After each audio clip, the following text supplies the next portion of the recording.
Hello, this is Tom Loxville at Creamfields 2010 for C.A.L.M. I'm here with Eddie Halliwell. Now, you don't really need any kind of introduction. You're world famous. What have you been doing with yourself this year? Just the usual story that you'll hear from DJs travelling. Airports, planes, clubs, festivals, the usual rundown really. That's pretty much your lifestyle, and that's where I like it. And so you've been in a lot of hotels, yeah? I certainly have, yeah. Now, you've like you said, you've travelled all over the world. You must have been to some fantastic locations. What's been one of your most memorable gigs? One of the most memorable has to be a couple of years ago. I played New Year's Eve on Barra Barra Beach in Rio de Janeiro. Paul van Dyk and myself played a stage at one end of the beach, and they estimated we got about 1.5 million people along the beachfront, because they do a big firework display as 12 o'clock hits.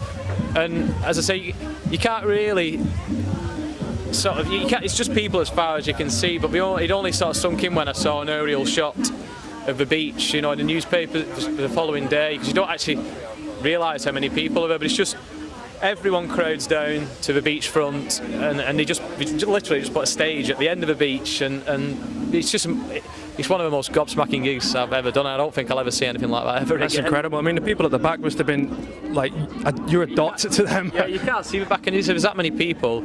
You know, we're just there on the beach. People at a certain distance back won't even know there's an event going on at one end, but it's literally it's a really, really long beach, and everyone just rams on the front. Yeah. Now we've been playing a game with some of the DJs. It's called Sweet or Meat. Yeah. I'm going to say the name of either a sweet or a meat. Yeah. And you've got to tell me which one I'm saying. You ready? Yeah, go on. Okay, you ready? Mince. Meat. No, it was a sweet. I'm sorry. All right, ready? One more. Ready? One more. Mince. Meat. Correct, it was meat.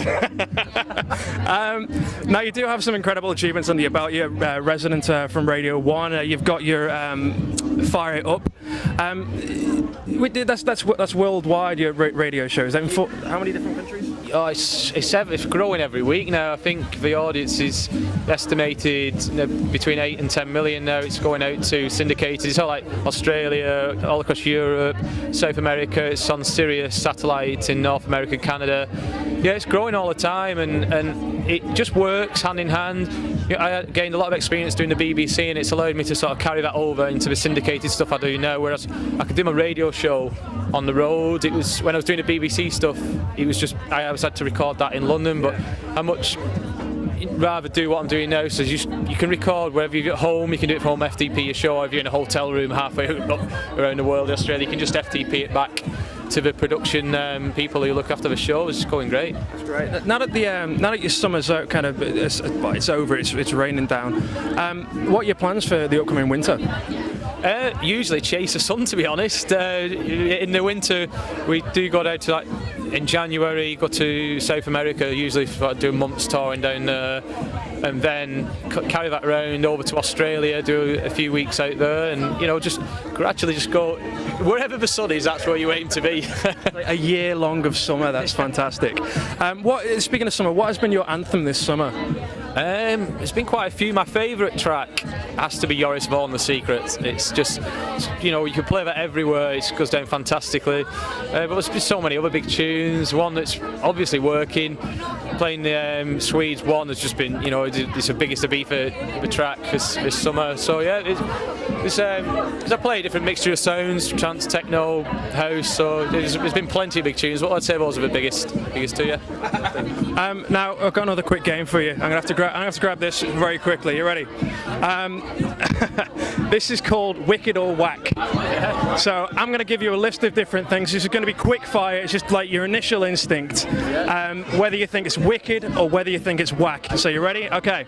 Have you heard about Cat Bin Lady, by the way? No. All right, we're going to skip the first one. Skip the first one. I don't get over. Okay, Russell Howard. I don't say I know him either.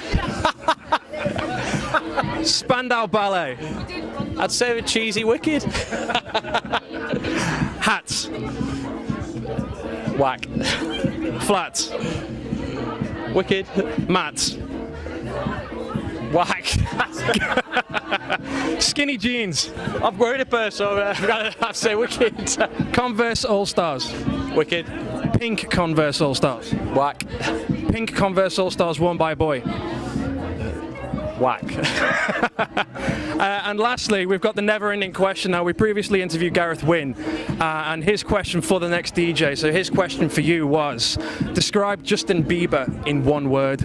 Well, I mean, I don't know him too well. I've just been told to tell he's precocious. He's precocious. Okay, fantastic. Now, we don't know who the next interview is going to be, so you're going to have to pick a question for the next interviewee. What's your question? Well, the question that's always troubled me, and if anyone can give the answer to this, what's beyond the universe? What's beyond the universe is fantastic. Eddie Halliwell, thank you very much. You've been absolutely fantastic. Brilliant.